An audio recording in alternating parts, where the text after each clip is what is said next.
Good morning বন্ধুরা, good morning বলবো কি, এখন বেজে গেছে 12টা। আর এদিকে দেখো আমার ঘরের সব পরিষ্কার হয়ে গেছে, কারণ আজকে প্রচণ্ড ধোয়া পোকলা করেছি। এত কাপড় চোপড়, মানে বাড়িতে রং মিস্ত্রি এসেছিলো, রং মিস্ত্রির কাজ হয়ে গেছে, কিন্তু মানে সারা বাড়িঘর ধুলায় একদম বেড়া হয়ে গেছে, মানে ধুলায় অন্ধকার হয়ে গেছে। তাই বিছানাপত্রগুলো অনেক দিন থেকে রৌদ্র দিবে ভাবছিলাম, আর রৌদ্র দিতে পারছিলাম না, একটার পর একটা। শরীরটাও ভালো না, প্রচণ্ড সর্দি, গলা ব্যথা, আর কয়েকদিন থেকে পেটও প্রচণ্ড ব্যথা করছে। তাই মানে ভিডিওগুলো করতে পারছি না। তারপরে আবার মোবাইলটাও আমার ডিস্টার্ব হয়ে গেছিলো, তার জন্য আমার মোবাইলটা চেঞ্জ করতে হলো আবার। আর মোবাইলে যেহেতু আমি সব কিছু চেঞ্জ করতে পারি না, তাই আমার ভাগ্নে এসে কালকে সব চেঞ্জ করে দিয়ে গেছে। আর এই যে ভিডিওটা করছি, এটা নতুন মোবাইলে করছি, আর তোমাদেরকে ভালো করে দেখাতেও পারলাম না মোবাইলটা। আর সারা বাড়ি ঘর কাপড় চোপড়ে মানে এত ছেঁড়া বেড়া। দেখো আমি ঘরটা পরিষ্কার করলাম, ধরে দিয়েছি, আর এত কাপড় চোপড় আর শক্ত শক্ত সব বাইরে রোদ্রে দিয়েছি। আর এই দেখো সব ধোয়া পাকলা হয়েছে, রোদ্রে দেওয়া হচ্ছে। এই যে দেখো সব অবস্থা, বাইরেও আছে, দেখাবো, দাঁড়াও। আর এই যে বাসন টাসন সব পড়ে আছে, ওগুলো মাজবো। আর ইঁদুরে সব শেষ করে দিয়েছে। আর এই দেখো সারা বাড়ি চারি সব কাপড়ে কাপড়, এই দেখো সব ধুয়েছি। আর এই যে তুষকগুলো আমি আবার রেল লাইনে রৌদ্রে দিয়েছি, কারণ যেহেতু আমাদের রৌদ্র দেওয়ার জায়গা নেই, তাই। আর এগুলো সব ধোয়া পোকলা হচ্ছে বাড়ি ঘরে। আর ওই যে রেল লাইনের মধ্যে রৌদ্রে দিয়েছি, তো কাপড় চোপড়ে ভর্তি বাড়িঘর। আর যে ওরা ঘুরছে, বেড়াচ্ছে, খেলছে, এরা তিনজনে শুয়ে আছে, রৌদ্রতা পাচ্ছে। তারপর দেখো কি করি। যাই হোক, সারাদিন কাজকর্ম করলাম, আর এখন বেজে গেছে 2:30, আর রান্নাটাও করে ফেললাম। মানে সকালের কাজকর্ম করে আমি চানটা করে নিয়েছি, কারণ আমার প্রচণ্ড সর্দি লেগে গেছে, নাক দিয়ে মুখ দিয়ে দম মানে নিঃশ্বাস নিতে পারছি না। তবু কিচ্ছু করার নাই, যেহেতু রঙের কাজ করা হয়েছে বাড়িতে, আর সব রঙের মানে ছেঁড়া বেড়া হয়ে আছে, এগুলো সব ধোয়া পাকলা। আর বিছানাটা অনেক দিন থেকে রৌদ্র দিচ্ছি না, তাই বিছানাগুলো একদম মানে শক্ত হয়ে গেছে, তুষক টুসক সব। বর কয়েকদিন থেকেই বলছে যে বিছানা রৌদ্র দিতে, আর সময়ই পাচ্ছি না। আর একজনের পর একজন শরীর অসুস্থ হয়ে যাচ্ছে, এখন নিজেও অসুস্থ হয়ে যাচ্ছি। আর এখন মানে রান্না টান্না সেরে তারপরে আমি আবার সব বিছানা নিয়ে আসলাম। মানে আরও কিছু কাজ বাকি আছে, ধোয়া পাকলাগুলো, ওগুলো কিছু করি নেই। বিছানাটা এনে পেতে রেখে বাচ্চাদেরকে খাইতে দিয়ে আসলাম, মানে খেতে। তারপরে আমি ঝটপট করে বিছানাটা আগে পেতে নিব, পেতে নিয়ে কাপড় চোপড়গুলো সব গুছিয়ে নিব। কিছুটা গুছিয়েছি, আবার কিছুটা আবার রয়েছে, আবার কিছুটা রাতে গুছাবো। এভাবে গুছাতে হয়, যেহেতু একবারে সবগুলো কাজ সারতেও পারি না। আর আজকে যেহেতু একটু রৌদ্র ছিল, তাই ভেবেছি যেহেতু রৌদ্র দেওয়ার আমাদের ঘরে মানে এই সাইডে জায়গা নেই, তাই আমরা রেল লাইনের এই সাইডেই দিই। আর একটু পরে পরে ট্রেন যায়, এত শব্দ, ট্রেনের শব্দে মানে তুমি কথাই বলতে পারবে না, এই অবস্থা। এই বেডশিটটা, বিছানাটা, মানে আগে আমাদের যেই খাটটা ছিল ওই খাটটা বিক্রি করে দিয়েছিল, তারপরে আবারও খাট বানিয়েছে আরেকটা। আর আগের খাটটার থেকে এই খাটটা অনেকটাই বড়, তাই বেডশিটও হতে চায় না। আবার বাচ্চাদের একটু পর পর বায়না, এটা খাবে ওটা খাবে, তাই মানে ওরাও মানে প্ল্যান করছে রাতে আবার কি বানিয়ে দিব ওটার জন্য। আর এখন মানে বললাম, আবার মেয়ে আবার ডান্স দিবে, ডান্স প্র্যাকটিস করছে। মানে ওই জানুয়ারিতে আমাদের এখানে প্রোগ্রাম হয়, ওই প্রোগ্রামে ডান্স দেবে, ওদের ওই প্র্যাকটিস চলছে দিনরাত ওগুলোই। আর আমার এদিকে তো বাড়ির কাজ চলছে। আর যাই হোক, ঠাকুরঘরের রঙটা আজকে কমপ্লিট হয়ে গেল, আজকে না তো গতকালকে কমপ্লিট হয়ে গেল।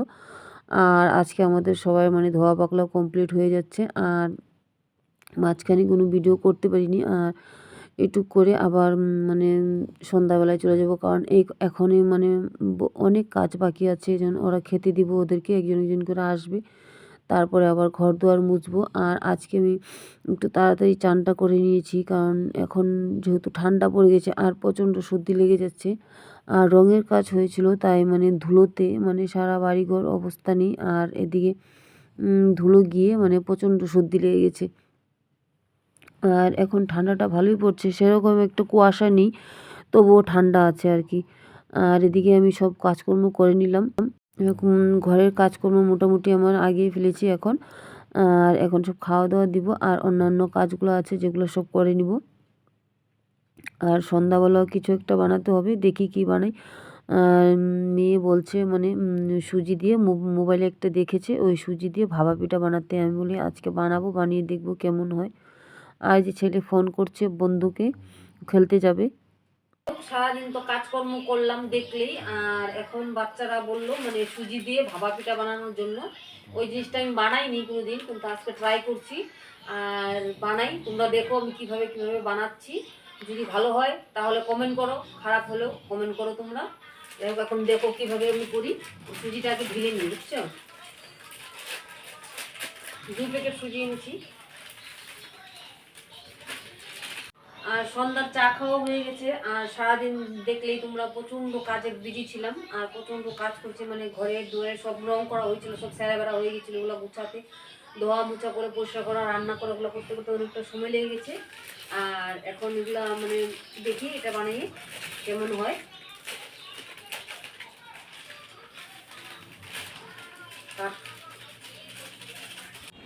আর এই খাওয়ার ছোটা অল্প দেবো।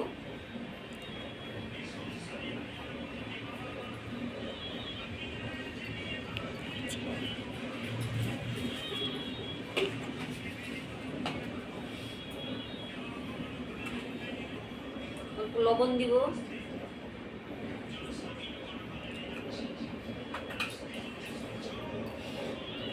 তারপরে দুধ দিব,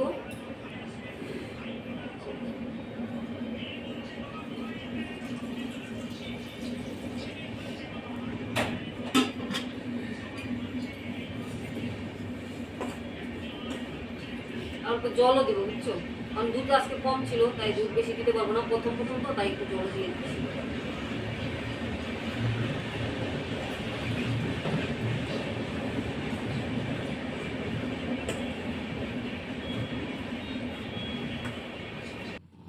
যাই হোক, এগুলো এখন আমি মানে গুলে নিব ভালো করে, একদম সুন্দর করে স্মুথ করে গুলে টুলে আবার আমি ওই 5-10 মিনিট মানে রেখে দিব। রেখে দিয়ে তারপরে আমি আবার অন্যান্য কাজগুলো করে নিব এদিকে যা আছে। সবার যেহেতু চাটা খাওয়া হয়ে গেছে, আর মাঝখানে কোনো ভিডিও করিনি। আর এখন মানে সন্ধ্যাটাও 7টা বেজে গেছে প্রায়। আর এখনই মানে মেয়েরা, বাচ্চা ছেলে আর মেয়ে বলছে এটা বানাতে, তাই আমি বানাতে বসে গেলাম। আর এই বানাতে অনেকটা সময় লেগে যাবে। আর এই যে গুড়টা প্রথম তো, তাই আমি ভাবছি গুড় দিয়ে আগে বানিয়ে দেখি, আর তারপরে যখন দেখবো ভালো হয়ে যাবে তখন আমি সব কিছু দিয়ে বানাবো। আর জিনিসটা আমি আগেই বললাম, জিনিসটা খুব সুন্দর হয়েছিল, খেতেও খুব টেস্টি হয়েছিল। আর শুধু দুধ দিয়ে বানালেই মানে ভালো হয় জিনিসটা। আর আমি যেহেতু একটু জল দিয়েছি। আর এই দেখো আমি জল নিয়ে নিচ্ছি, জলটা বসিয়ে দিব। জলটা হতে হতে তোমার সিদ্ধ গরম হতে হতে তোমার 5 মিনিট 10 মিনিট লেগে যাবে। একটু জলটা আগে বসিয়ে দিই, তারপরে তোমাদেরকে দেখাবো আবার। এই দেখো আমার কিন্তু সব কিছু রেডি হয়ে গেছে। আর এই দেখো বাটিগুলোর মধ্যে তেল মেখে নিয়েছি, সরষের তেল অল্প। আর এই দেখো আমার কিন্তু সব রেডি। আর এই গরম জলটাও এই দেখো হয়ে গেছে। আর এখন তাহলে বসাবো আর দেখবো জিনিসটা।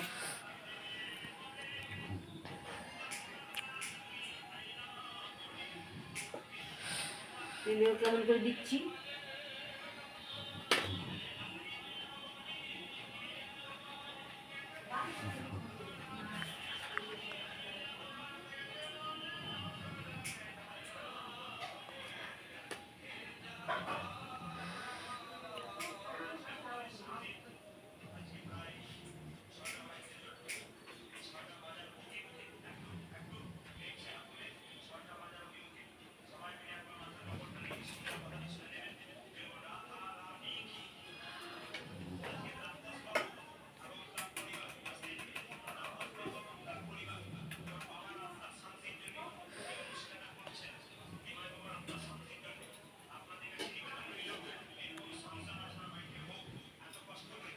দেখি কয় মিনিট লাগে এখন, তারপরে তোমাদেরকে দেখাবো।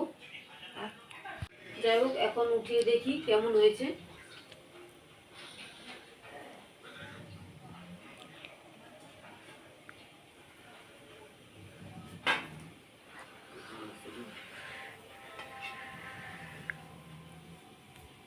ঠান্ডা হোক তারপরে আর আরেকটা বসিয়ে দিই।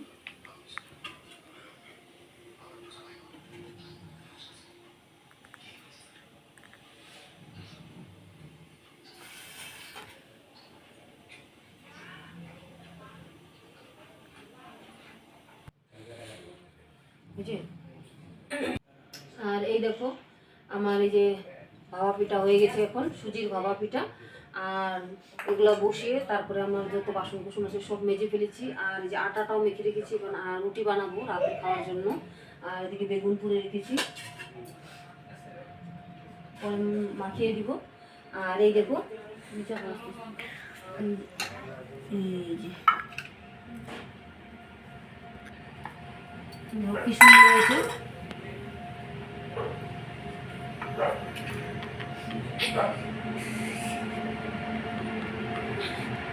দেখতে কিন্তু খুবই সুন্দর হয়েছে, কিন্তু আমি কিসমিস টিসমিস দেই নেই ওটা ওটা কারণ মানে প্রথম বানিয়েছি, তাই মানে ওগুলো দিই নেই। প্রথমবার দেখলাম বানিয়ে যে কেমন হয়েছে। এখন দেখি মোটামুটি হয়ে গেছে ভালোই। আর আর এই দেখো আমি এখন কেটে দেখি কেমন হয়েছে। মানে 2 প্যাকেট সুজি দিয়ে 60টা মানে কি বলে এটাকে, সুজি ভাপা পিঠা হয়েছে। এই কাটি কেটে দেখাই তোমাদেরকে, দাও। একটা আমাদের গুড় বেশি দিয়ে দিয়েছি।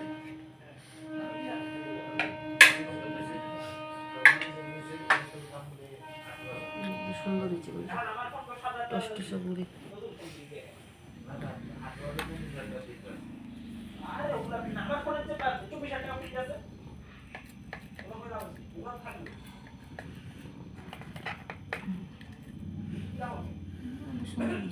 ওটা কাটো না।